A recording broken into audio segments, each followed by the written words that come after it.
Ашымаз хатырску телехопшса усура яцнату тапсу телехопшра пресс-центр. Уфпе минут корзейшия шо эфира чхагу папсу телехопшра сайдача. Хатырскус коллегача бдела чабит хашас хой техетве пресс-конференция артуа дышсырдыр стахуб хаса собственнутпи Ахюнткарат университета ректор, академика, профессор Олеко Алыксейпа Гуарамия. Здравствуйте, уважаемые коллеги! Я рада приветствовать вас в пресс-центре Абхазского телевидения.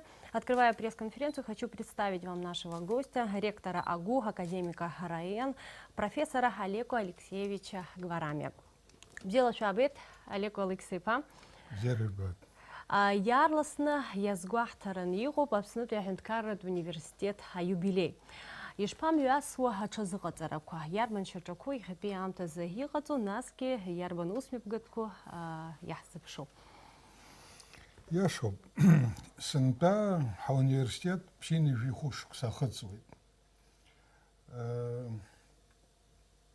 Вини ви бейшукса арцарат институтын. Ацохтанпи и ви жашукса и университетов. Ацезакацара хачоп шуксык ахс. И вепшим ацарат, атцарат, хархарту курила имя пагет и рацина. А форум ква, симпозиум ква, и тхажит арцайцвей, хазы, а студентшей рычамта, значит, а наука ганахала. Ой, дара хайгур гот избензер ванзе я шахарами, исым шевуси кадзамаст. Исышукс итхажир пипша алшара хамадзамаст.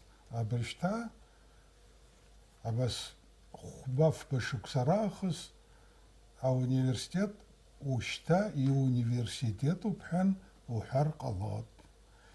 Ванзе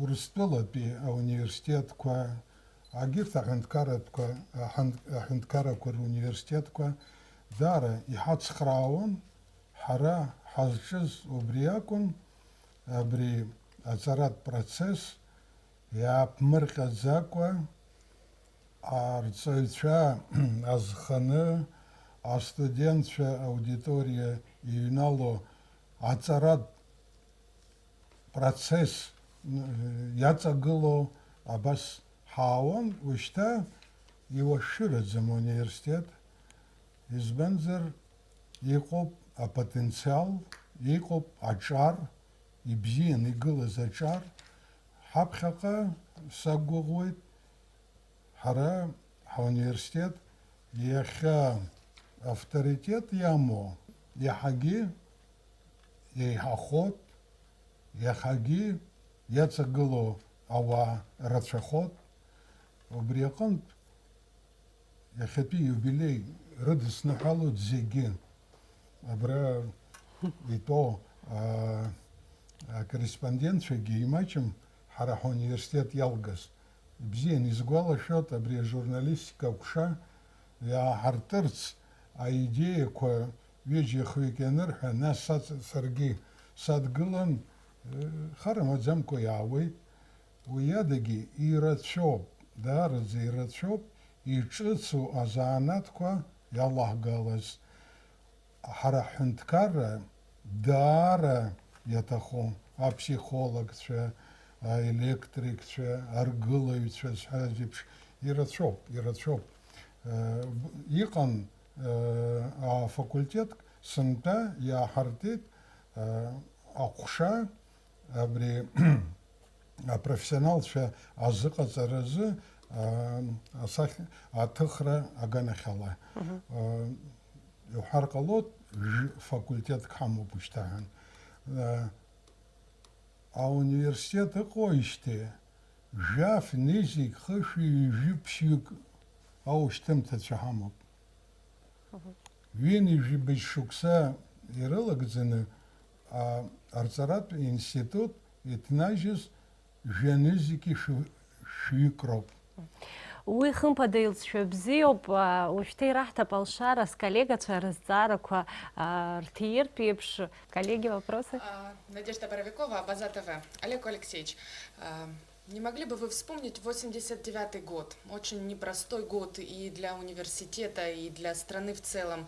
В этом году вы были избраны на пост ректора, и, получается, попали с корабля на бал. Я ректором являюсь с апреля 88 года. В 89 году абсолютно неожиданные вещи начали происходить в коллективе. Мы пытались остановить, но это была запущена уже машина далеко смотрящая и националистическая, и поэтому бессмысленно было что-то делать. И настал тот момент, когда мы говорим, надо самим выживать. И вот я лично обращался к северокавказским вузам Башкирии, Татарстана, Москвы и так далее, которые помогли нам тогда выжить. И, конечно, всему потом помешала война, но после войны мы все-таки встали на ноги. Был процесс выживания тяжелейший, но потом наступил процесс развития, и он по сей день продолжается. Вот эти годы, послевоенные годы, во многом университет смог выжить благодаря вашим связям международным. Вот вы не могли бы поподробнее рассказать, кто оказывал помощь университету в тот момент?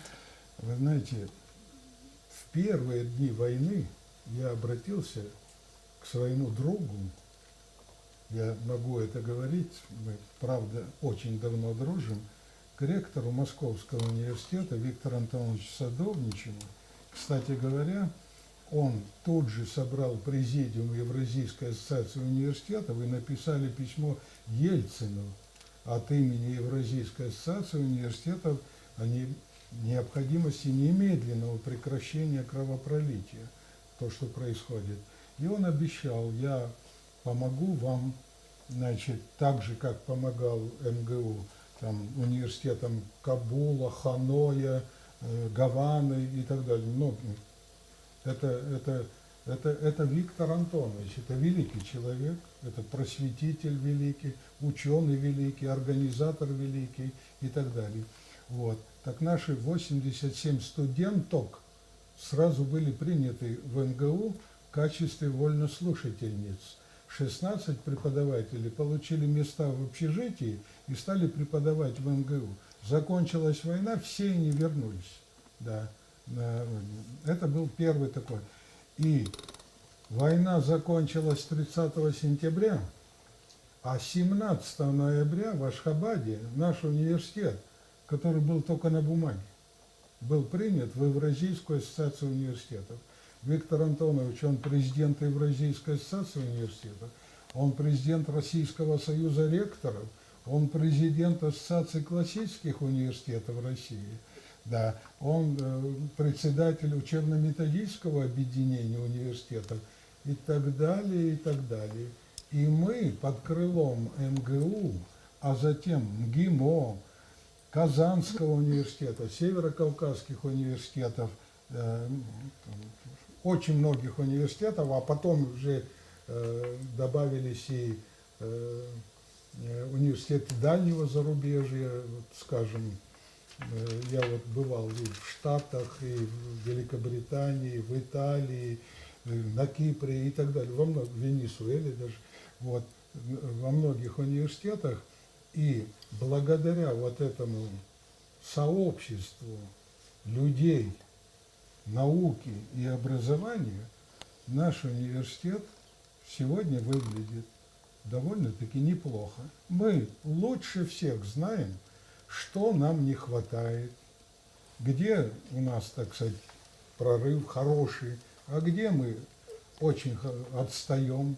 Кстати, если получится, я вот имею приглашение в Оксфорд 6 ноября, там будет большое заседание, и руководители многих университетов будут говорить о новых способах и методах управления вузами европейского масштаба. Да. Вот это все, знаете, ну, говорят, вот зачем столько договоров и так далее. Я заключал договоры, однодневки. Ректор, скажем, того или иного вуза в условиях, когда блокада была России, Абхазии, вот, говорил, давай заключать договор, чтобы я мог принять хотя бы одного аспиранта. А мы за все послевоенные годы, все-таки это неплохо, 130 с лишним кандидатских диссертаций наши защитили, 18 докторских.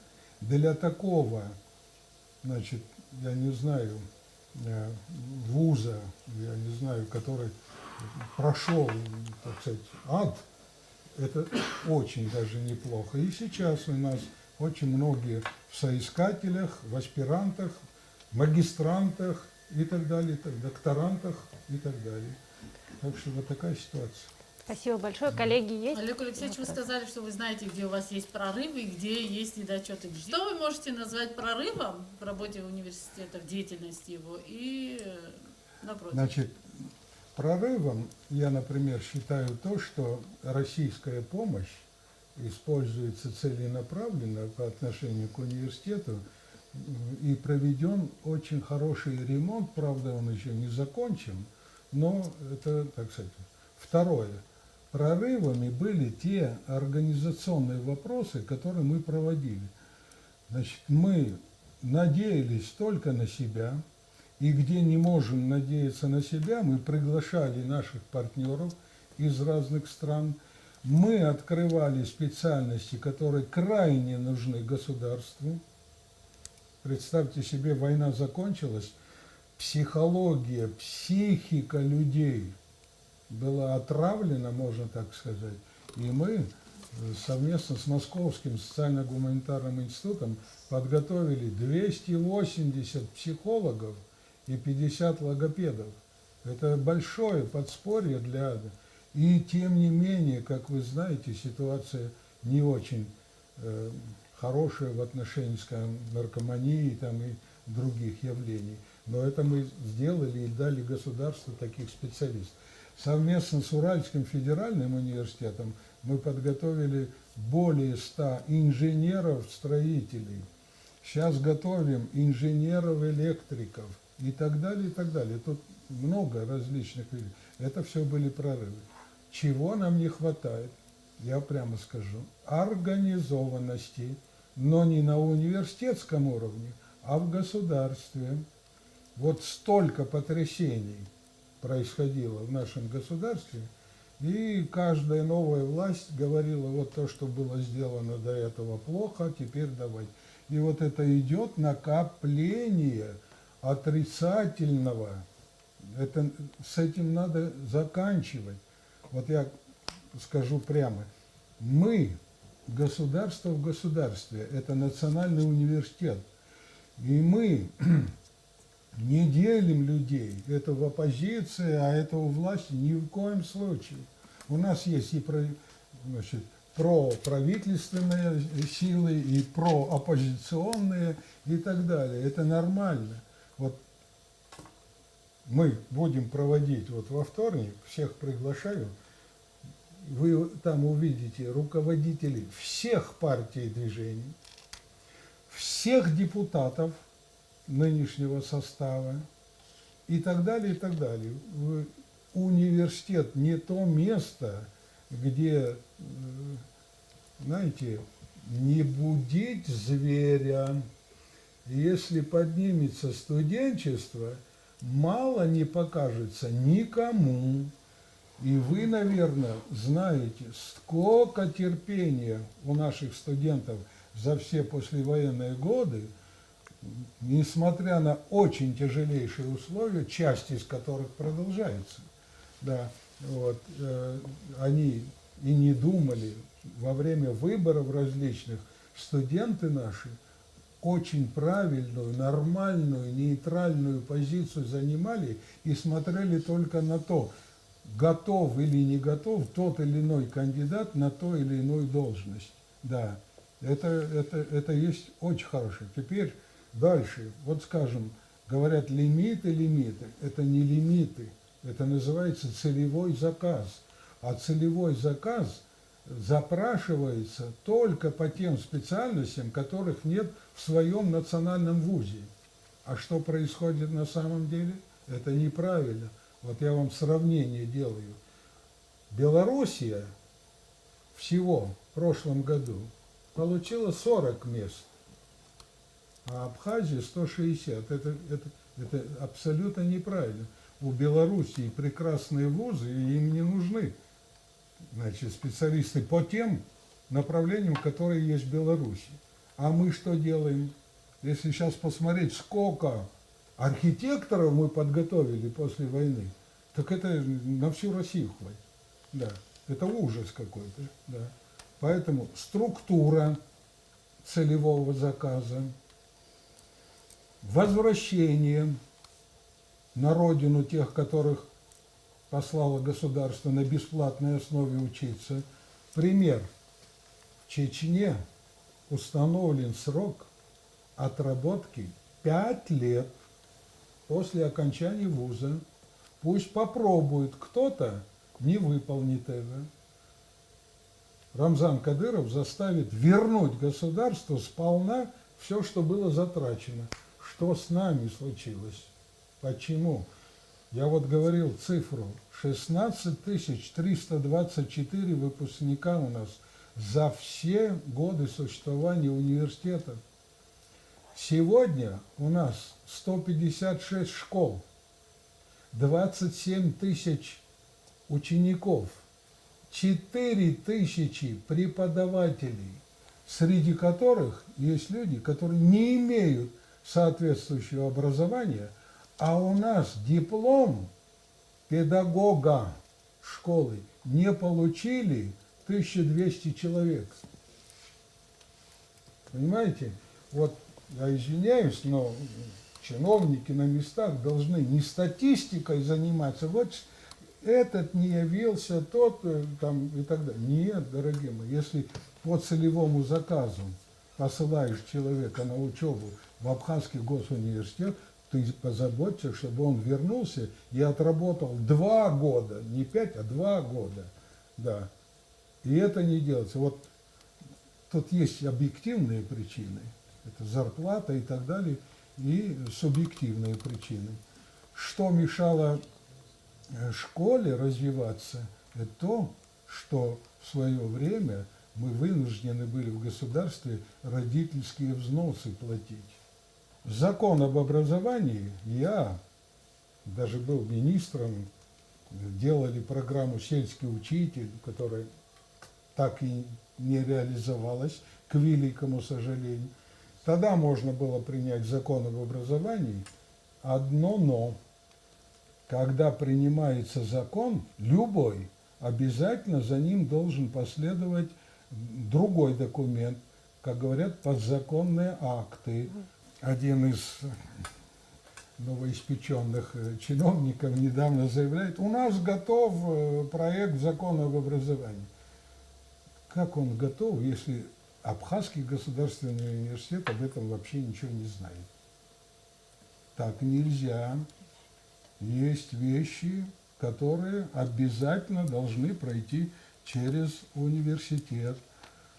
Я еще, например, такой факт приведу.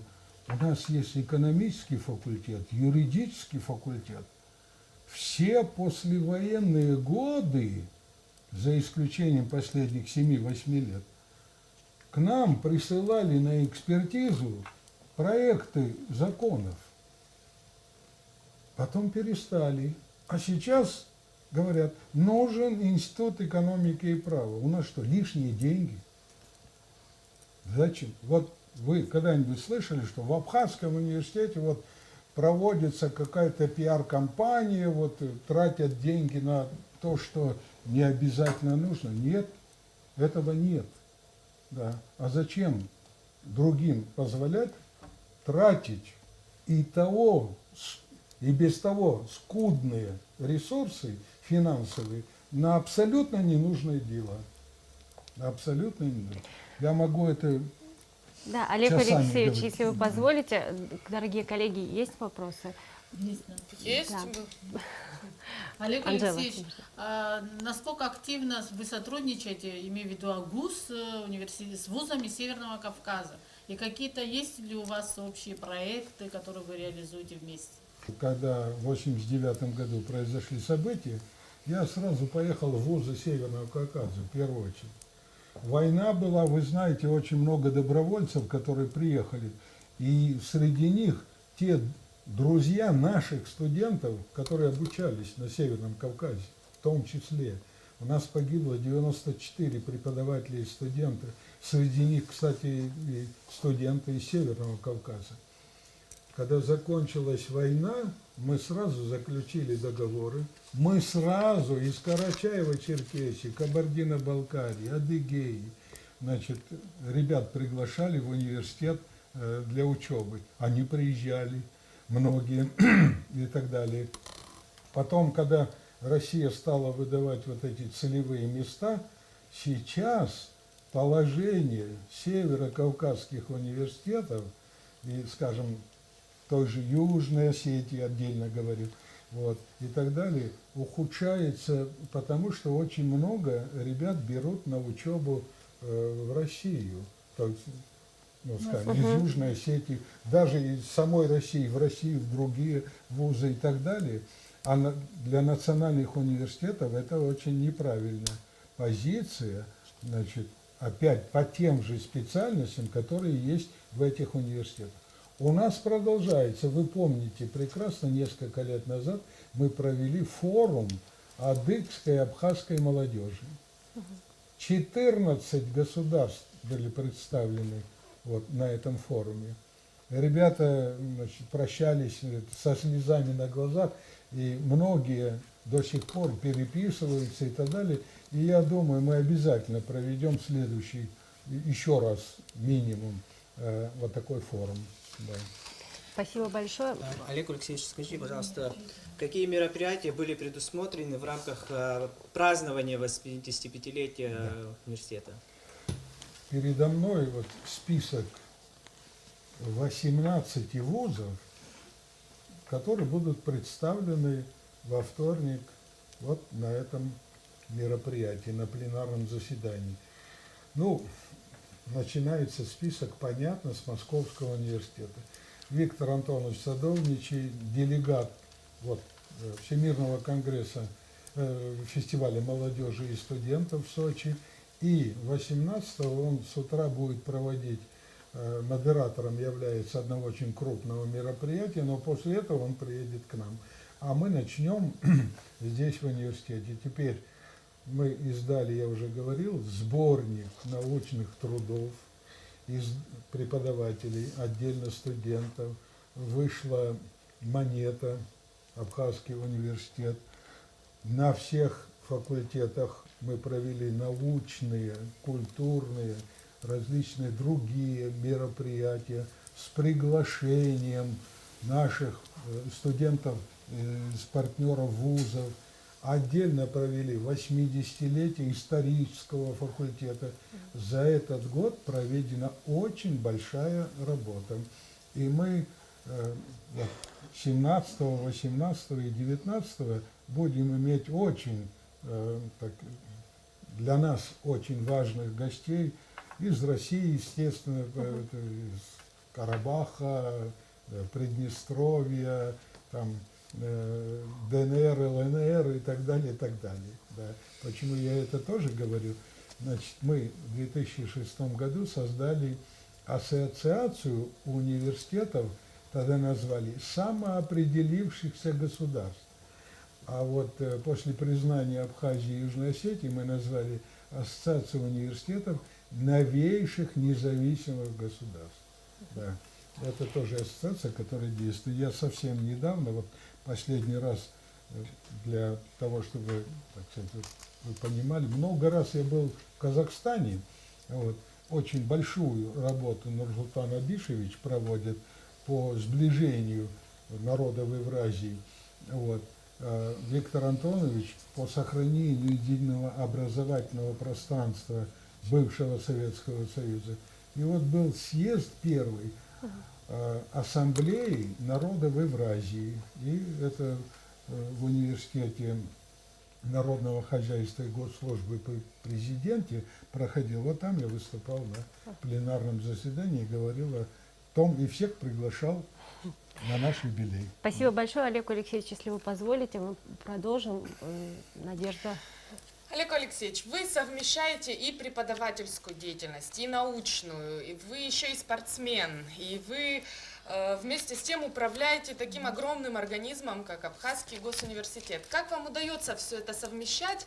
Что самое сложное в управлении университетом? И если бы вы не были ректором, то кем бы вы хотели бы работать? Значит, когда началась война, меня приглашали в МГУ проректором. До этого в 1989 году меня приглашали в Госкомитет СССР по народному образованию первым заместителем начальника главной государственной инспекции учебных заведений СССР. Меня приглашали тоже в Германию, где я работал ряд лет, приглашали в другие страны и так далее. Я остался со своим народом и не бравируя этим, нет, просто по-другому не смог бы. И даже могу так сказать, царствие небесное моей жене, которая сделала все для того, чтобы не произошло того, что надо куда-то уезжать. Она говорит, ты со своим народом. Я говорю, конечно. Вот. А вот то, что ты перечислила, это абсолютно помогает этому делу. Значит, ну, не знаю, у меня в кабинете висит фотография деда, 116 лет ему было, когда он...